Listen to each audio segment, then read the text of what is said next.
The Trump administration co-opted the gathering to claim Nigerian authorities are ignoring violence against Christians there. Abuja denies the accusation, using strong words of protest over its exclusion from the UN event. It is important to ensure the country concerned in the ongoing allegations of genocide against Christians is present, aware, and has a voice in the matter. We asked the US authorities if it was okay to continue to shave someone's hair in his absence. We further highlighted that the Nigerian government is not standing idly by to watch the atrocities perpetrated by the criminals. Earlier this month, Donald Trump ordered the Department of War to prepare for a potential military operation in Nigeria. He threatened Abuja with serious consequences if it fails to prevent the targeting of Christians. Nigerian officials repudiated Mr. Trump's remarks, pointing out that the violence has affected all ethnic and religious groups. Washington is now considering sanctions. The Trump administration is developing a plan to incentivize and compel the Nigerian government to better protect Christian communities and improve religious freedom. This plan will consider U.S. state and Treasury engagement on sanctions, as well as possible Department of War engagement on counterterrorism and other efforts to protect religious communities. Let's discuss this now live with Nigerian Presidential Spokesperson Daniel Bwala. Daniel, good to have you on the program with us. Nigerian representatives were not invited to that U.S.-organized United Nations meeting over the situation in your country. What are your thoughts on that? Why was Nigeria excluded? Well, first of all, I'm not aware of that. But if this is true, then that is sadly not supposed to be the path to resolving problem, because I think it's consistent with the principles of natural justice that there is fair hearing. This is also consistent with what happened in the United States Congress, I think about 2-3 days ago, when they had the public hearing, or rather the congressional hearing on the matter. They have invited witnesses and a couple of others, but the Nigerian government and the Nigerian officials were not invited to tell their part of the story.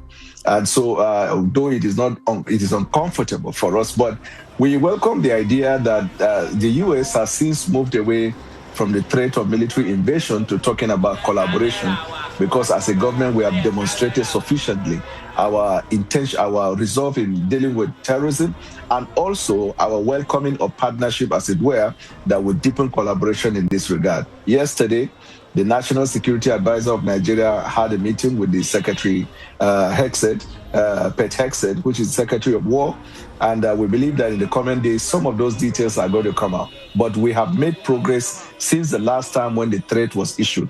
We have been having direct contact with the U.S. government, and we're making it clear to them that the Nigerian government is needed in all of this engagement. Just the same way you see in what is it called, that's happening between Russia and Ukraine, the way they are managing the situation. So we believe that they will give us equal opportunity in this instance to be a part of this process. And I'm happy with the development as well, that there will be a summit in Nigeria on counterterrorism. It's encouraging to hear that progress is being made. In terms of this UN meeting over the situation in Nigeria, the UN Secretary General Antonio Guterres was asked about the Nigerian delegation being excluded and denied knowledge of that. Do you accept that explanation, though? I mean, how do you think an oversight like that could happen? Well, if in fact he was not aware that a meeting of such was called, then it is fine for him to say he doesn't know about it, because quite frankly, I am also not aware that there was a meeting to discuss Nigeria, which Nigeria was not a part of. But I won't be surprised if there was. Why? Because right now in America, there was a congressional hearing in which Nigeria was not invited. But instead of exacerbating the problem, when we look at the areas of agreement, so we can deepen on that and find solution. Because if you are going to be about blame fixing, I'm sure there will be a lot of blame to go around. Rapper Nicki Minaj, though, was invited to this meeting, and she echoed the American claims that Christians are being persecuted in Nigeria. Why is Minaj, she's a foreign celebrity who's not even from Nigeria, why do you think she's been considered an authority on this? I think all Americans are aware that Nicki Minaj has a declining profile and an importance in the music industry. So that to her is a good opportunity for her to revive her music career and reinvent herself. She has never, I'm not sure if she has ever been to Nigeria, and she has never been in Nigeria long enough to know the intricacies of Nigeria's problem. But I think that the idea of Nikki being there is just to bring about the public profile. I mean, I don't know the right word to use, but it's just for the optics. It is not necessarily because Nicki Minaj, quite frankly, offer any solution. But you can see that even the Pope, His Holiness the Pope, about 2 days ago, when he was answering questions from the media, he re-echoed the same sentiment of Nigeria, that the situation in Nigeria is not a genocide against Christians. It is indiscriminate killings by terrorists, insurgents, bandits, and their ancillaries against the citizens of Nigeria, which very sadly, Christians are also part of the people that are affected. If you, like we said before, and where it bears repeating, all of the reports of all multinational organizations that have given account of the crisis in Nigeria, not a single one has said that there is a genocide of Christians. The only report that the congressmen, Ted Cruz and Riley Moore, began building on was a report by an apologist of a separatist movement in Nigeria, who sadly created the scenario that we're all seeing. But the good thing for us is that the global consensus around the point of Nigeria, that we do recognize there is a problem. We do recognize our people are being killed. We do recognize that even the Christians are suffering very hardly. But what we reject is the notion that it is a targeted killing against the Christians alone, because there are Muslims who are being killed. There are people who have not identified as Christians or Muslims who are also being killed. And no government will be responsible if that government is focusing on profiling or profile anti-insurgency war. You can never succeed in that. The minute you begin to agree to profiling in this war against terrorism, then you are going to find a situation where it will deepen the problem. It will create polarization in your country. And at the end of the day, there will be nothing to show as a result. So we are happy that the global world is beginning to agree with us. I mean, the globe, members of the international community are agreeing with us that it is not a targeted killing of Christians, but it is a problem that we all recognize that exists, for which the world is called upon to be a part of this collaborative process for us to deal with it. So can you tell us what concrete steps the Nigerian government is taking to curb attacks by these insurgents and protect civilians? So knowing that we have limited number of military forces, we have less than 400,000 soldiers, we have less than 400,000 police, we have over 230 million population, we have porous borders, we have large landmass, ungoverned spaces, and we have foreign interests in this. Knowing the complexity of the situation, the Nigerian armed forces have decided to recruit, I think, about 19 or 20,000 people into the military force. This is one of the steps we are taking. We have expanded the scope of our fight against insurgency. Also, in our collaboration with the United States government, we are identifying specific weapons and weaponry that we need in dealing with this situation. Because if there is anything that confers America advantage over Nigeria in terms of seeing the problem, it is intelligence gathering, which helps them in knowing the polarization, the movement, and the effect of this attack. So we ask for a deeper relationship in the area of intelligence gathering, which means we might need the supply of weapons that do the work of reconnaissance. We also need expanded access to the fight, because some of the weapons we bought from the United States are restricted to be used only in the northeastern Nigeria. And you can see by recent development that this insurgency is going to the north central, going to the northwest, and even attempting to go to the southwestern Nigeria. So because of this spread of this insurgency, we will need expanded access for the use of this equipment so we can deal with it. In terms of the tensions between Nigeria and the U.S., and again, I know you said that there is improvement in relations between the two countries, but what do you think the UN can do to help resolve the ongoing tensions that we see?